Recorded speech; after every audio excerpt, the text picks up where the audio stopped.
I'm privileged today to be at this convocation of the BCIS and participate in the celebrations with all of you. I have hardly anything to say after the two erudite speeches of His Excellency the President and the High Commissioner for New Zealand, so I shall be brief. I wish to thank the President in his absence, for taking time off from his very busy schedule, especially at this time, to be present with us even briefly. I also wish to thank His Excellency the Ambassador Appleton for being with us today and accepting our invitation to be our guest of honor. 50 years ago, at a time when Sri Lanka played an important role on the world stage, they were a small and economically poor nation. We led the non-aligned movement. We actively participated and played a dynamic role in the UN system, in freedom and independence struggles the world over, in struggles for peace and conflict resolution. The BCIS was created with the mission of formulating and promoting an effective foreign policy for Sri Lanka. However, somewhere along the way, we seem to have lost our way. Since 10 years ago, I had the privilege of reassuming the leadership of this great institution. Since then, we have strived to bring it back on course, to upgrade it. We have restructured the institution, renewed teaching programs and its curricula, revived research and its outreach programs, and all this in a challenging national context. We believe that foreign policy is not simply maintaining good relations with other countries and with the international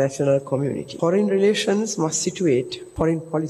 must situate a country in its relevant niche on the global arena, having identified its needs, its strengths and weaknesses in the context of its chosen vision. Talking about our vision, let us never forget that our most precious asset is our strategic location in the Indian Ocean. We were conquered and colonized for 500 years, not for our precious gems, nor our ivory and spices, nor even the smiling faces of our people. We offered then, as we do now, the best landing and anchoring spot between the West and East in the Indian Ocean for the powerful nations of the old world at that time. In their quest to conquer the world for riches, Sri Lanka was a valuable outpost, a strategic location where they could situate themselves in the Indian Ocean. Indeed, they didn't forget to help themselves to our national resources. But the major reason for their invasions was our strategic location. Today, the big powers still wish to dominate us and to gain strategic control of the Indian Ocean. Only the methodology employed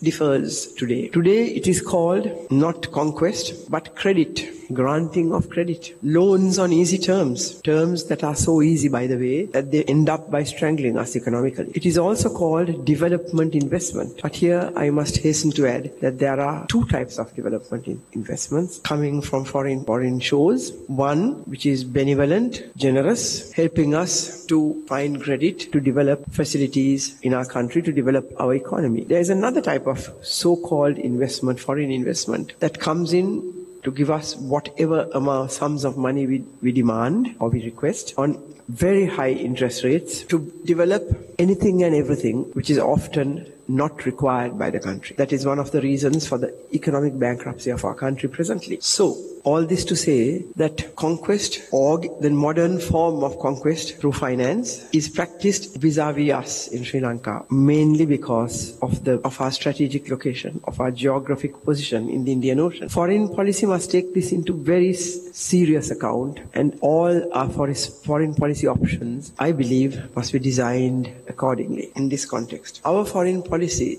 must be rooted in an understanding of these factors. We must be formulated in such a manner that it promotes our role as a dynamic, responsible player on the global stage, while promoting our national interests, economic, social, and while protecting our cultural heritage. The BCIS is poised to play its historic role in the formulation of an effective foreign policy for Sri Lanka, teaching it, researching on it, and disseminating knowledge on IR. On this, I must not forget to state something that a former leader of Sri Lanka said about foreign policy. When his foreign policy was criticized on various grounds, he's supposed to have stated, foreign policy kandadaise, can we eat foreign policy? He had said. Our young people here today and everyone else in this country must know that foreign policy is essential, crucial to the forward march to the progress of Sri Lanka. Without the international community, without friends in foreign lands, a small and a poor nation, especially as we are today, cannot move very far forward. This is the importance of foreign policy. This is the importance of international relations. This is why we should learn about international relations seriously. Whatever field you may want to take up later, maybe diplomacy, maybe jobs, employment in the international organizations, maybe